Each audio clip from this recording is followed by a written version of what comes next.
Welcome to A Light on Chinese Literature from China Plus. In today's episode, we continue presenting the book The Spirit of the Chinese People by Malaysian Chinese scholar Gu Hongming. One of the essays collected in this book is titled The Chinese Language. Gu begins with a question that most foreigners who have tried to learn Chinese would ask: is Chinese a difficult language? Here is your narrator, Man Ling. Enjoy.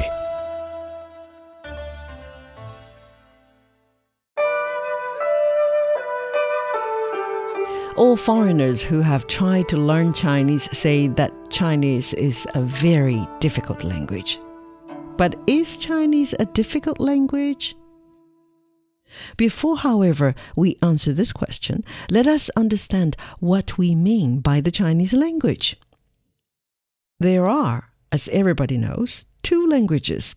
I do not mean dialects in China, the spoken and the written language.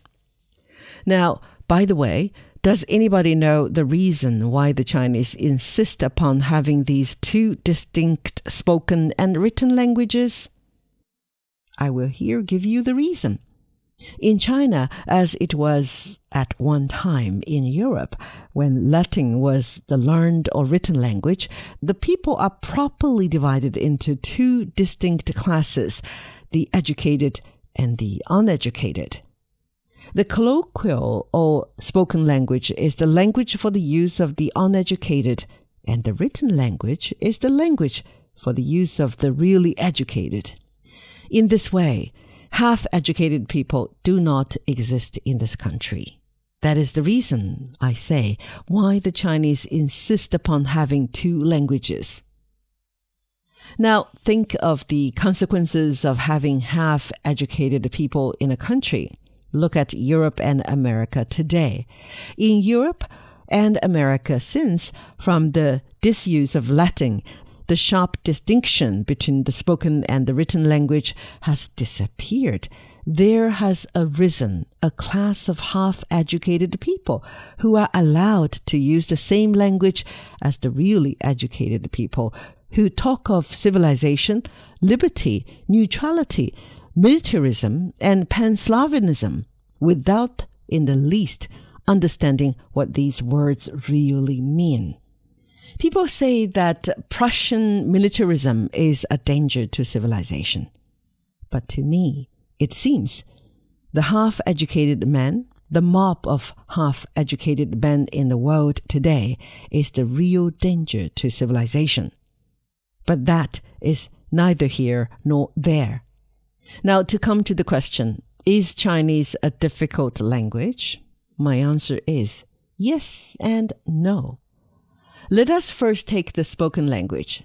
The Chinese spoken language, I say, is not only not difficult, but as compared with the half-dozen languages that I know, the easiest language in the world except Malay. Spoken Chinese is easy because it is an extremely simple language. It is a language without case, without tense, without regular and irregular verbs, in fact, without grammar or any rule whatever.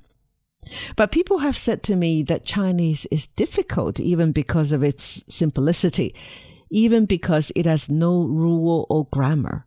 That, however, cannot be true. Malay, like Chinese, is also a simple language without grammar or rules, and yet Europeans who learn it do not find it difficult.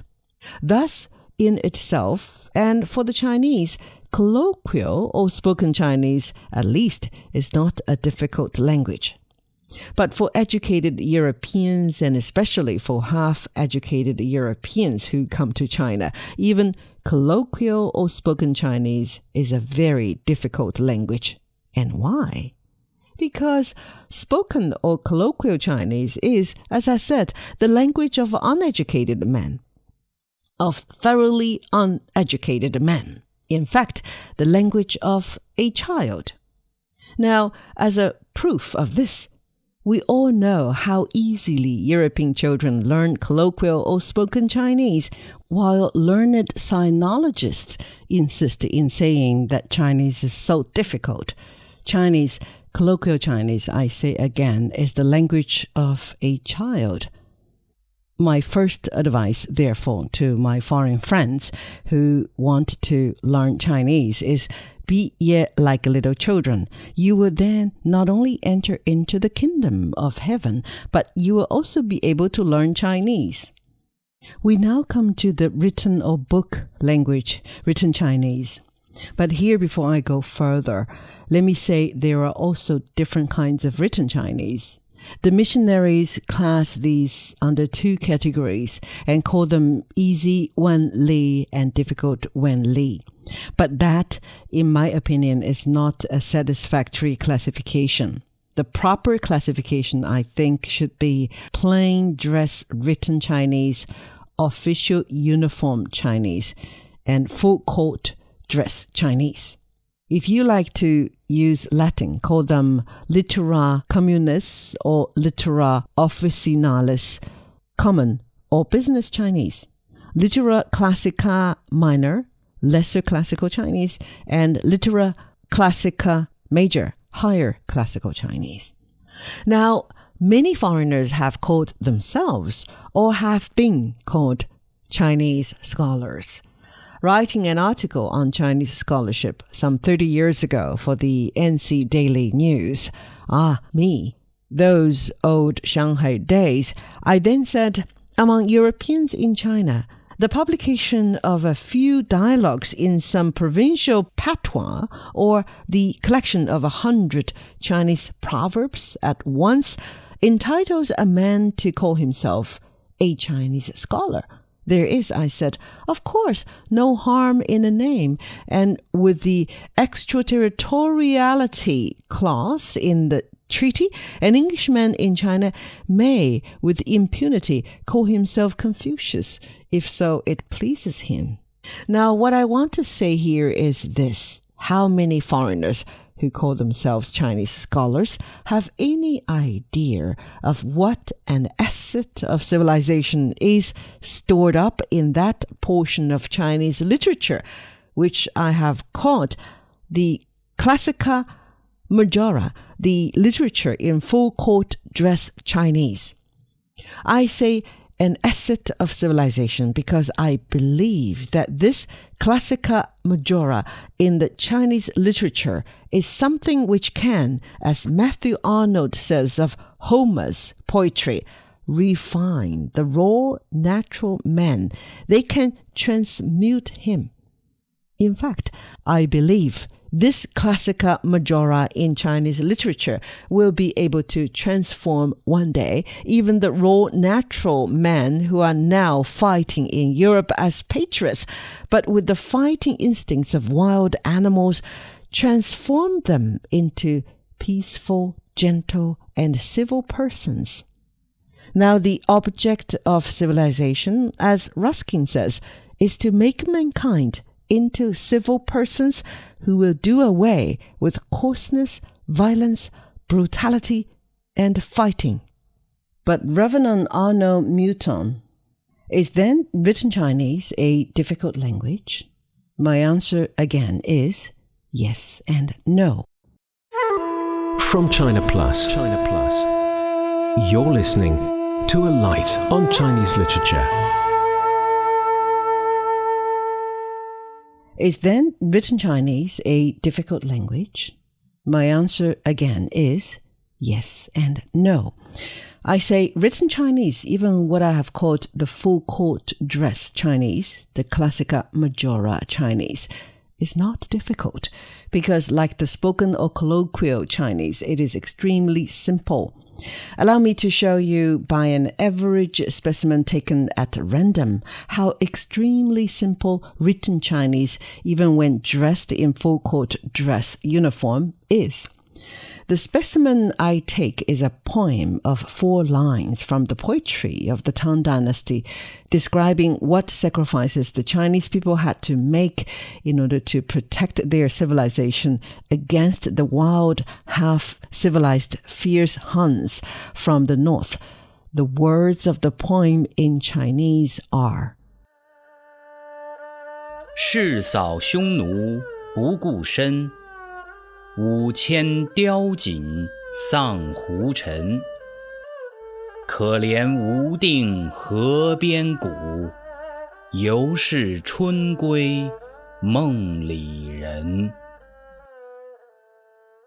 which translated into English word for word mean swear, sweep the Huns, not care, self. 5,000 embroidery, sable, perish desert dust. Alas, Wuting riverside bonds still are spring chambers dream inside men. A free English version of the poem is something like this. They vowed to sweep the heathen hordes from off their native soil or die. 5,000 tasseled knights, sable-clad, all dead now on the desert lie. Alas, the white bonds that bleach cold far off along the Wuting stream still come and go as living man, home somewhere in the loved one's dream. Now, if you will compare it with my poor clumsy English version, you will see how plain in words and style, how simple in ideas the original Chinese is. How plain and simple in words, style, and ideas, and yet how deep in thought, how deep in feeling it is. In order to have an idea of this kind of Chinese literature, deep thought and deep feeling in extremely simple language, you will have to read the Hebrew Bible. The Hebrew Bible is one of the deepest books in all the literature of the world, and yet how plain and simple in language. Take this passage for instance. How is this faithful city become a harlot? Thy men in the highest places are disloyal traitors and companions of thieves. Every one loveth gifts and followeth after rewards. They judge not the fatherless, neither doth the cause of the widow come before them. Or this passage from the same prophet, I will make children to be their high officials, and babies shall rule over them. And the people shall be oppressed. The child shall behave himself proudly against the old man, and the base against the honorable. What a picture! The picture of the awful state of a nation or people. Do you see the picture before you now? In fact, if you want to have literature which can transmute men, can civilize mankind, you will have to go to the literature of the Hebrew people, or of the Greeks, or to Chinese literature. But Hebrew and Greek have now become dead languages, whereas Chinese is a living language, the language of 400 million people still living today. But now to sum up what I want to say on the Chinese language. Spoken as well as written Chinese is, in one sense, a very difficult language. It is difficult not because it is complex. Many European languages such as Latin and French are difficult because they are complex and have many rules. Chinese is difficult not because it is complex, but because it is deep. It is difficult because it is a language for expressing deep feeling in simple language. That is the secret of the difficulty of the Chinese language. In fact, as I have said elsewhere, Chinese is a language of the heart, a poetical language. That is the reason why even a simple letter in prose written in classical Chinese reads like poetry. In order to understand written Chinese, especially what I call full court dress Chinese, you must have your full nature, the heart and the head, the soul and the intellect equally developed.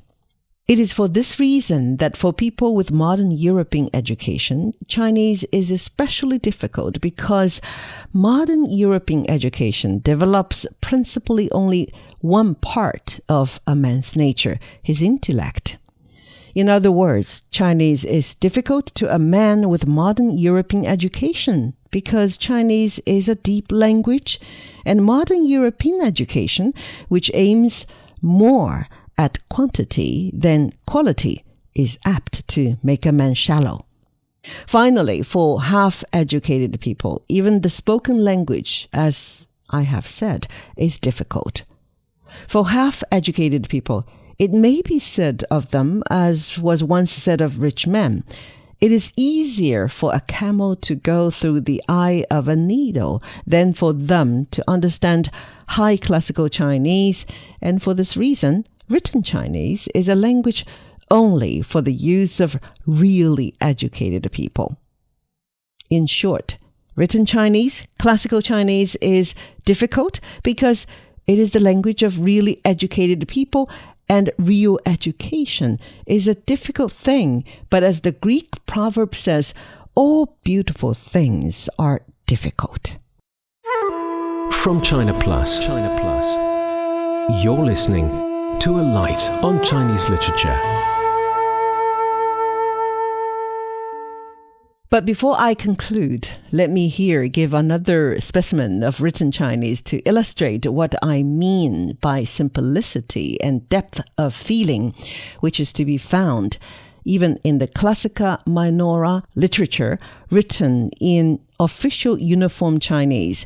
It is a poem of 4 lines by a modern poet written on New Year's Eve. The words in Chinese are: 室内，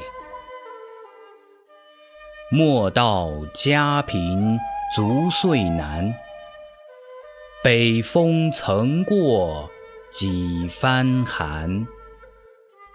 明年桃柳堂前树，还汝春光满眼看。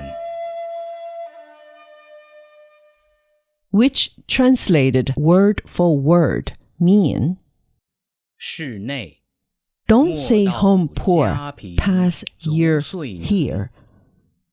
North wind has blown many times cold. Next year, peach, willow, haw, front trees. Pay back you spring light, full eyes see. A free translation would be something like this. To my wife, fret not. Though poor, we yet can pass the year. Let the north wind blow, ne'er so chill and drear. Next year, when peach and willow are in bloom, you will yet see spring and sunlight in our home. Here is another specimen, longer and more sustained. It is a poem by Tu Fu, the Wordsworth of China of the Tang Dynasty. I will here first give my English translation. The subject is Meeting with an Old Friend. In life, friends seldom are brought near. Like stars, each one shines in its sphere. Tonight, oh, what a happy night. We sit beneath the same lamplight. Our youth and strength last but a day. You and I, our hairs are gray. Friends, half are in a better land. With tears, we grasp each other's hand. 20 more years, short after all. I once again ascend your hall. When we met, you had not a wife. Now you have children. Such is life. Beaming, they greet their father's chum. They ask me from where I have come.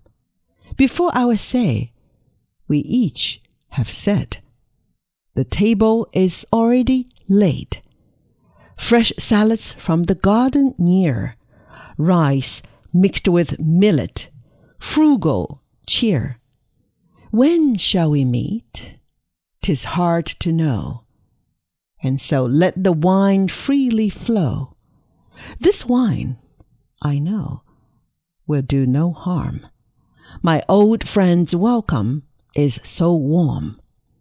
Tomorrow I go to be whirled again into the wide, wide world. The above, my version, I admit, is almost doggerel, which is meant merely to give the meaning of the Chinese text. But here is the Chinese text which is not doggerel, but poetry. Poetry simple to the verge of colloquialism, yet with a grace, dignity, pathos, and nobleness which I cannot reproduce and which perhaps it is impossible to reproduce in English in such simple language.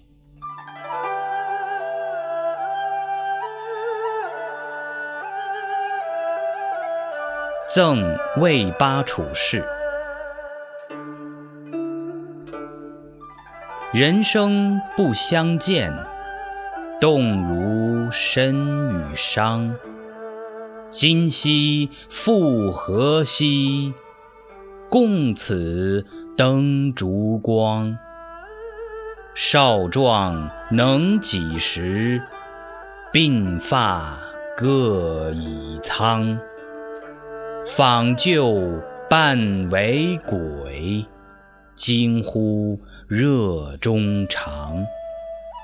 焉知20载，重上君子堂。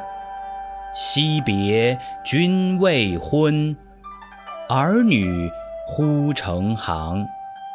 怡然敬父职，问我来何方？问答未及已，驱儿罗九江。夜雨剪春酒，新吹见黄粱。主称会面难，一举累十觞。十觞亦不醉，感子故意长。明日隔山岳，世事两茫茫。 This has been a China Plus production. Thanks for listening. If you like the show, be sure to subscribe to the podcast for free. If you have any comments about the episodes, just send us an email, podcast@cri.com.cn. podcast@cri.com.cn. We're also on Facebook and Twitter @China Plus News. China Plus.